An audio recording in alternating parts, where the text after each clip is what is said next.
ကျမတို့မိသားစုမှာကျမအဖေအမြဲတမ်းဆုံးမတတ်တဲ့စကားရှိတယ်။လုံတိုင်းအလုံးမဟုတ်ဘူးတဲ့။အဲ့ဒီစကားကိုကျမနားထဲမှာအမြဲတမ်းဆွဲနေတယ်။အခုဟလာကျမတို့အိမ်ချမ်းမြေရင်းနှီးမြှုပ်နှံမှုမှာဟလာတချို့တွေเนาะတချို့အိမ်ချမ်းမြေပိုင်ရှင်တွေပေါ့เนาะအိမ်ချမ်းမြေပိုင်ရှင်တွေအခုဝယ်သွားတယ်အခုတခါတည်းပြန်ရောင်းခြင်းတယ်။အဲ့တော့အခုဝယ်သွားအခုတခါတည်းပြန်ရောင်းခြင်းရင် तू ကဟလာတစ်လပေါ့เนาะတစ်လမှာအမြတ်ဘယ်လောက်ရမလဲ။ โอเคတစ်လမှာအမြတ်ဘယ်လောက်ရမလဲနောက်ပြီးအဲ့ဒီရောင်းသွားပြီးရင်ပြန်ဝယ်လို့ရလားเนาะအဲ့ဒီမေးခွန်းတွေဖြေကြည့်တဲ့အခါမှာတစ်လမှာလည်းဟလာအမြတ်ဆိုတဲ့ margin ကကျင်းတယ်နောက်ရောင်းပြီးရင်လည်းကိုယ်နဲ့ level 2ပစ္စည်းကပြန်ဝယ်လို့မရဘူးဟလာငွေထပ်ပေါင်းပြီး level တက်ချင်တဲ့ level up ဖြစ်ချင်ဖြစ်ဒါမှမဟုတ်ရင်ကိုယ့်အောက်ကိုနှိမ့်နေပေါ့เนาะကိုယ့်အောက်ကိုနှိမ့်နေ level တစ်ခုကိုဆင်းပြီးတော့ဝယ်မှရမယ်เนาะအဲ့ဒီတော့ဟလာအခုလက်ရှိအင်ချမ်မြေဈေးကွက်ကအခုဝယ်လိုက်အခုရောင်းလိုက်အခုဝယ်လိုက်အခုရောင်းလိုက်လုံးလို့ရတဲ့အချိန်ကာလမဟုတ်ဘူးမဟုတ်ဘဲနဲ့ဟာလာမြေတော်ကောက်ကိုဝယ်ထားတယ်တစ်လတန်သည်နှစ်လတန်သည်သုံးလတန်သည်အနည်းဆုံး3လလောက်သိမ်းထားမှရလက်ကကောင်းကောင်းမြင်ရတယ်အနည်းဆုံး3လလောက်မသိမ်းမဲ့နဲ့ရလက်ကကောင်းကောင်းမမြင်ရဘူးနော်အဲ့တော့အခုကလူတွေကပါလဲဆိုတော့ကျမအလုံးလုံးချင်တာကျမငြိမ်နေရတာကိုမကြိုက်ဘူးအလုံးလုံးချင်တာဟုတ်တ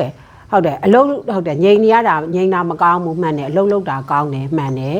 ်ဒါပေမဲ့ကျမတို့ကရလက်ကောင်းထွက်မှာရလက်ထွက်မှာအလုံးဆိုတာအလုံးလို့เนาะအလုံးဖြစ်သွားတာเนาะဟိုရလက်ကောင်းကောင်းထွက်မှာဝတ်တန်းဖြစ်တာရလက်ကောင်းကောင်းမထွက်ပဲနဲ့လှုပ်လိုက်တဲ့အလုံးကအလုံးမဟုတ်ဘူးအဲ့တော့ဟလာမြေတစ်ခွက်ကိုဝယ်လိုက်တယ်ဟလာတစ်လမှာအမြတ်ပါးပါးလေးနဲ့ပြန်ရောင်းလိုက်တယ်ပါပါလေးပဲเนาะအမြတ်ပါပါလေးနဲ့ပြန်ရောင်းလိုက်တဲ့တစ်လမှာတကယ်လို့သာ3လလောက်မှပြန်ရောင်းရင်အမြတ်ကထူထူရသွားမှာလေထူထူရသွားမဲ့ဟာကိုကတိနေရသားနဲ့တစ်လမှာပဲရောင်းလိုက်ဟလာနောက်ထပ် level တစ်ခုကိုဆင်းသွားလိုက်ဟလာပြန်ရောင်းလိုက်နောက်ထပ် level တစ်ခုကိုဆင်းသွားလိုက်အဲ့လိုတွေလုပ်ခဲ့ရင်เนาะခြုံငုံပြီးတော့သုံးသက်ကြည့်တဲ့အခါမှာကိုရောင်းခဲ့တဲ့ပထမရောင်းခဲ့တဲ့မြေကွက်ကနေတက်သွားတဲ့အမြတ်ဒီကိုယ့်လက်ထဲမှာပွားလာတဲ့เนาะအချင်းချင်းခုံလို့เนาะအချင်းချင်းခုံလို့ပွားလာတဲ့အမြတ်ထဲကြောနေတယ်ဆိုရင်ကိုလုတ်တဲ့အလုပ်တွေအလကားပဲเนาะအဲ့လိုမျိုးဟလာအဲ့လိုမျိုးခဏဟလာဝယ်လိုက်ရောင်းလိုက်လုပ်နေမှာတဲ့စားရင်ရှေ့တစ်ကွက်ပဲကောင်းကောင်းကြလေးသိမ့်ထားလိုက်ရင်သူ့အမြတ်ကပိုးနေမယ်ဆိုရင်ကျမတို့ကဘာလို့အလုပ်ဟလာဝယ်လိုက်ရောင်းလိုက်လုပ်နေမှာလဲအဲ့ဒါကြောင့်လုံတိုင်းအလုံးမဟုတ်ဘူးလို့ကျမဆိုလိုချင်တာဖြစ်ပါတယ်အဲ့တော့လက်ရှိဒီအခြေအနေမှာဘလို့လူတွေကရောင်းတင်လဲဘလို့လူတွေတော့ရောင်းတင်လဲဆိုတော့တချို့တွေနှစ်ပေါင်းများစွာကြာပြီးတိမ့်လာတာเนาะတချို့ဆိုရင်2000ခုနှစ်ကြော်တွေကဝယ်ခဲ့တယ်အခု2000နှစ်မှ26ဖြစ်တဲ့အခါကျတော့သူတို့လက်ထက်မှာအနှစ်20လောက်ဖြစ်နေတဲ့လူတွေအနှစ်20လောက်ဖြစ်နေတဲ့လူတွေပြန်ရောင်းတင်တယ်နောက်တချို့တွေဆိုလို့ရှိရင်2010နဲ့2015အတွင်းမှာဝယ်ခဲ့တယ်2010နဲ့2015ခုနှစ်အတွင်းမှာဝယ်ခဲ့တဲ့သူတွေဆိုလို့ရှိရင်လည်းအခုအနှစ်10နှစ်ကြော်ဖြစ်နေပြီအဲ့လိုလူတွေဆိုပြန်ရောင်းတင်ပြီနော်အဲ့လိုလူတွေဆိုပြန်ရောင်းသိပြီဟလာဟုတ်ပြီဒီကနေငါဟလာစိတ်ရှည်တဲ့နော်စိတ်ရှည်တဲ့တီးခံတဲ့ဇွဲရှိတဲ့ရလက်ကိုအခုချိန်မှာခံစားသိပြီဒါပေမဲ့ဘလို့လူတွေကကြတော့ဟလာချက်ချင်းပြန်မရောင်းသိမှုလဲဆိုအခုဒီနှစ်အတွင်းမှာဝယ်ထားတဲ့သူတွေနော်ဒီနှစ်2026တလပိုင်းကနေစဝယ်ထားတဲ့သူတွေဒီပြန်မရောင်းသိသေးဘူးပါသေးတယ်နော်ပါသေးတယ်အဲ့တော့ကြတော့ဟလာကိုယ့်လက်ထဲမှာအနည်းဆုံးပေါ့နော်အနည်းဆုံး10နှစ်15နှစ်အနှစ်20ကင်ထားတဲ့သူတွေကဒီအချိန်ကရောင်းတင်တယ်အဲ့လိုလူတွေရောင်းတင်တဲ့အချိန်နော်အဲ့လိုလူတွေရောင်းတင်တဲ့အချိန်ဒီနှစ်ဆန်းကနေဝယ်ထားတဲ့သူတွေမရောင်းတင်သေးဘူးမနှစ်ကဝယ်ထားတဲ့သူတွေဆိုရင်တော့ရောင်းလို့ရပြီမနှစ်ကဝယ်ထားတဲ့သူတွေမနှစ်ကမာဂျင်တအားမြင့်ထားတယ်မနှစ်ကဝယ်ထားတဲ့သူတွေဆိုရောင်းလို့ရတယ်2025ထဲမှာဝယ်ခဲ့တဲ့သူတွေဆိုရင်ရောင်းချင်ရင်ရောင်းလို့ရတယ်ဒါပေမဲ့မာဂျင်တော့နည်းနည်းကျင်းမယ်နော်အဲ့ဒါပေမဲ့ဟာလာကိုကဟလာတယောက်နဲ့တယောက်ကဘဝတွေကမတူဘူးပေါ့နော်ပေးထားချက်တွေမတူဘူးကိုကဟလာဒီတလားအသုံးစရိတ်ကိုဒီဘဝပဲရှာတာဆိုရင်ရောင်းတင်တယ်တလားစာအသုံးစရိတ်ကိုကဥပမာကိုမိသားစုကတလားကို350ကုန်တယ်ဆိုရင်အဲ့တလားစာအသုံးစရိတ်ကိုဒ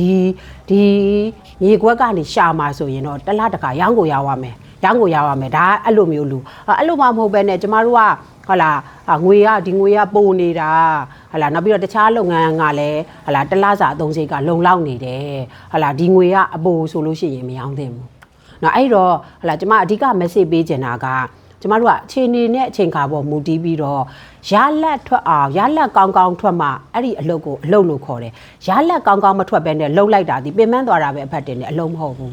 အဲ့တော့ကျမတို့မိသားစုရဲ့လက်သုံးစကားရှိတယ်လောက်တိုင်းအလုံးမဟုတ်ဘူးရလက်ကောင်းမထွက်ပဲနဲ့လှုပ်လိုက်တဲ့အလုပ်တွေအလုံးမဟုတ်ဘူးအလုပ်လို့အတိမတ်မပြူဘူးနော်အဲ့လိုမျိုးလေးရှိပါတယ်အဲ့ဒါကြောင့်ဟလာအိမ်ချမ်းမြေဝယ်လိုက်ရောင်းလိုက်လုပ်နေတိုင်းအလုံးမဟုတ်ဘူးနော်ကိုကဒီပေါ်ကနေအသုံးစရိတ်ရှာဖို့ဝယ်လိုက်ရောင်းလိုက်လုပ်တာဆိုရင်ရတယ်ကောင်းတယ်ဒါဒီအလုပ်ဖြစ်တယ်ဝယ်လိုက်ရောင်းလိုက်လုပ်တဲ့အတွက်ဟလာကိုကဒီတလရဲ့အသုံးစရိတ်ကိုဒီပေါ်ပဲရှာမှာဖြစ်တဲ့အတွက်ဝယ်လိုက်ရောင်းလိုက်လုပ်တာဒီအလုပ်ဖြစ်တယ်ဒါပေမဲ့ဟလာဒီငွေကြီးကပိုးနေတယ်ကိုကဒီငွေပေါ်မှာလဲတလစာအသုံးစရိတ်ကမှီခိုးနေတာမဟုတ်ဘူးပိုးနေတာကိုခဏဟလာကြောက်လို့ရောင်းတာနည်းနည်းလေးမြတ်ရင်စိတ်က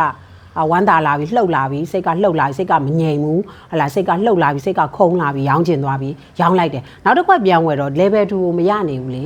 level အောက်ကိုเนาะ level ဟလာ level တစ်ဆင့်နှိမ့်နာဆင်းကျင်ဆင်း level မြင့်တာကိုပတ်စံထပ်ပေါင်းပြီးတော့ level မြင့်တာတက်ချင်တယ်အဲ့လိုသွားရတာချင်းအတူတူကြတော့မရောင်းမဲထားတာပိုကောင်းတယ်လေเนาะအဲ့လိုမျိုးလေးတွေအဲ့တော့ကြတော့ဟလာအဓိကပေးခြင်းတဲ့ message ကကျမတို့ဒီအဝယ်လိုက်ရောင်းလိုက်လုပ်နေတိုင်းအမျက်မဖြစ်ပါဘူးเนาะဝယ်လိုက်ရောင်းလိုက်လုပ်နေတိုင်းအမျက်မဟုတ်ပါဘူးဝယ်လိုက်ရောင်းလိုက်လုပ်နေတိုင်းအလုံးမဟုတ်ပါဘူးတချို့လူတွေအတွက်ဒါအလုံးဖြစ်သွားပြီးတော့တချို့လူတွေအတွက်အလုံးမဟုတ်ဘူးလို့ကျွန်မအဓိက message ပေးချင်တာဖြစ်ပါတယ်ရှင်အကျိုးတစုံတရာရှိသွားမယ်လို့မျှော်လင့်ပါတယ်ရှင်အဆုံးထိကြည့်ပေးတာကျေးဇူးအများကြီးတင်ပါတယ်မင်္ဂလာရှိတဲ့နေ့လေးကိုပိုင်ဆိုင်နိုင်ကြပါစေရှင်